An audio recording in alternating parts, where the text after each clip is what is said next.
Hello, my friend, and welcome to Wisdom Trek. I am Guthrie Chamberlain, your guide to wisdom and creating a living legacy.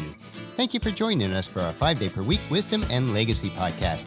This is day 428 of our trek, and today is Philosophy Friday. Every Friday, we will ponder some of the basic truths and mysteries of life and how they can impact us in creating our living legacy. Currently, each Friday, we are in a multi-week trek as we explore the teachings of some of my virtual mentors such as Jim Rohn, Zig Ziglar, and Earl Nightingale. The core of our current trek is based primarily on Jim Rohn's book called The 5 Major Pieces to the Life Puzzle. I have learned a considerable amount from reading and rereading this book for my own life's trek, and I trust that you'll benefit from it also. Keeping with the continuity of Wisdom Trek, I will be adapting it to the 5 Trails on Life's Trek.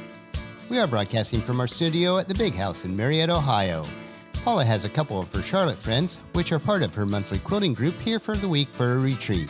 They are busy working on some neat projects, and it is great to be able to share this time with friends. We love to have others to share our home here. It is our philosophy that we are just stewards of all that we have. This week for me has been a continuation of steady client work and also podcast-related projects.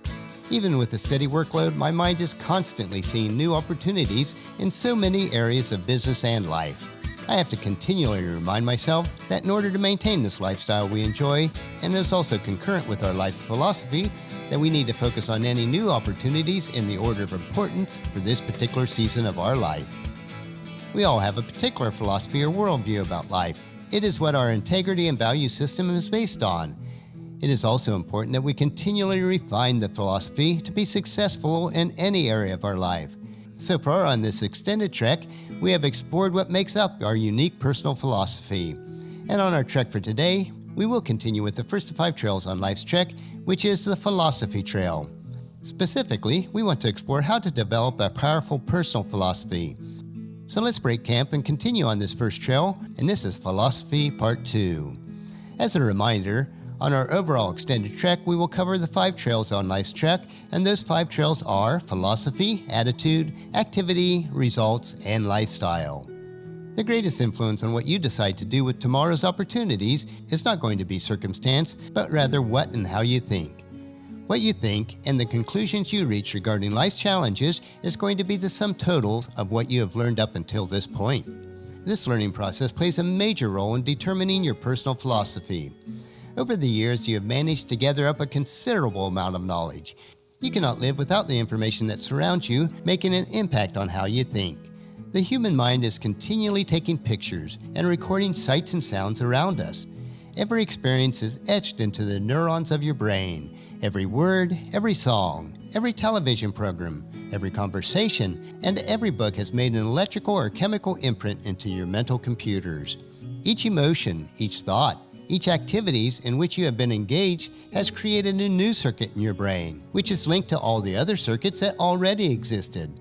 All that has touched your life has been indelibly recorded in your mind. All that you are is a result of the accumulation of the input, which is intricately connected to the delicate combination of chemicals and electrical impulse that is stored in your 3-pound brain. All that has ever happened in and around you is now your uniqueness that you call yourself as an individual human being. How to use all of this information and the way that you've assembled the knowledge that you have gathered forms your personal philosophy.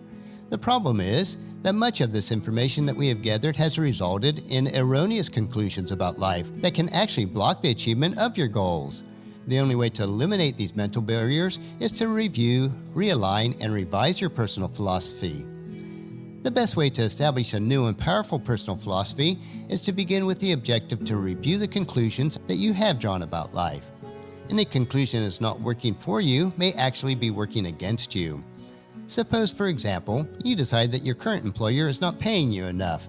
Your value system, based on several years of accumulated information and experience, says, well, that's just not fair.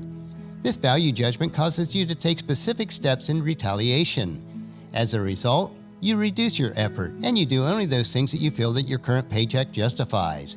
Now, there's nothing wrong with this decision, provided that your goal is to remain where you are, doing what you're currently doing, and getting paid what you're currently getting paid for the rest of your life. All of your counterproductive beliefs and choices may be the result of years of accumulating misinformation. Perhaps you have simply been around the wrong sources and gathered up the wrong data. The decisions that you are making are not wrong based on the information that you have, but consider this. What if the information that you have is based on wrong information, which is causing you to make wrong decisions? Unfortunately, these wrong decisions could be leading you further away rather than closer toward your achievement of goals. Since it is virtually impossible to identify and erase all the misleading information in your mental computers, the only way to change your thinking habits is to input new information. Unless you change what you know, you will continue to believe, decide, and act in a manner that is contrary to your best interests. The unfortunate aspect of this is that unless you proactively obtain new information, you may not even realize that your current thinking patterns are detrimental to your overall success. You need to be continually renewing your mind, as the Apostle Paul wrote in his letter to the church at Rome, chapter 12, verse 2. Don't copy the behavior and the customs of this world, but let God transform you into a new person by changing the way you think. Then you will learn to know what God's will is for you, which is good and pleasing and perfect. Getting the information that success and happiness requires and getting it accurately is essential. Otherwise, you will inevitably drift into arrogance, becoming deluded by your power, your prestige, and your possessions. The question that you need to ask yourself is, where can I get new, accurate, and better ideas and information that will enable me to become more than I currently am? Fortunately, there is a wealth of positive information all around you just waiting to be used. This is especially true in today's world and the vast resources that we have on the internet. The next portion of our hike will take us to those points along our track where you can obtain this new information. We'll explore the first 2 points today and then continue to more points next week. The first area to consider is learning from your own personal experiences. One of the best ways to expand the dimensions of your knowledge is by conducting a serious review of your own past experiences. You have virtually a university of experiences within you. The books that are lining the shelves of your mind were written and placed there by all the experiences that you've had since birth. These experiences continually suggest to you that there is a right way and a wrong way to do everything that you do, and to every decision that confronts you, as well as to every obstacle that challenges you. One way to learn to do something right is to do something wrong. You can learn from failure as well as success. Failure must teach you, or surely success will not reward you. Past failures and errors will prompt you to amend your current conduct, or the present and the future will be little more than a duplication of your past. Regardless of whether you recall all of them, you have recorded memories of your past deeds and of the subsequent rewards or consequences of those deeds. The key is to make these memories of the past events your servants, otherwise the repetition of these events will make you their slave. You must diligently make certain that your memories of past experiences, whether good or bad, are accurate if they are going to serve you to make your future better than your past. You must reflect on your past, reliving the moments, pondering the lessons, and refining your current conduct based on the lessons of your personal history. If you have tended to blame others rather than taking responsibility, then you are seeking to escape from reality, and you will be destined to repeat your errors and relive present difficulties. Once you've reviewed your lessons from your past, then you need to be open to learning from an outside voice. We could all use a little coaching. In a sense, that is the purpose of this podcast and its related journals. It brings to those in search of insights and ideas a new and objective voice. You are capable of correcting your own errors, but there is often great value in an outside voice, someone who can provide an objective appraisal of how you are, what you're doing, and the potential impact of your thoughts and actions on your better future. An objective appraisal from someone whose opinion you respect, someone other than yourself, will enable you to see the things that you do not see. In your personal world, you tend to only see the trees, while an objective and capable friend will more likely see the forest. If this information is objectively brought to you in the form of wise counsel from one you trust and respect, it can lead you to an early and accurate information about yourself and your decision-making process. It can prevent you from reaching faulty conclusions based on the familiarity of your environment. You are indeed wise if you discipline yourself to take counsel and suggestions from someone who cares, because the alternative to this is that circumstances will force you to take it from someone who does not care about you.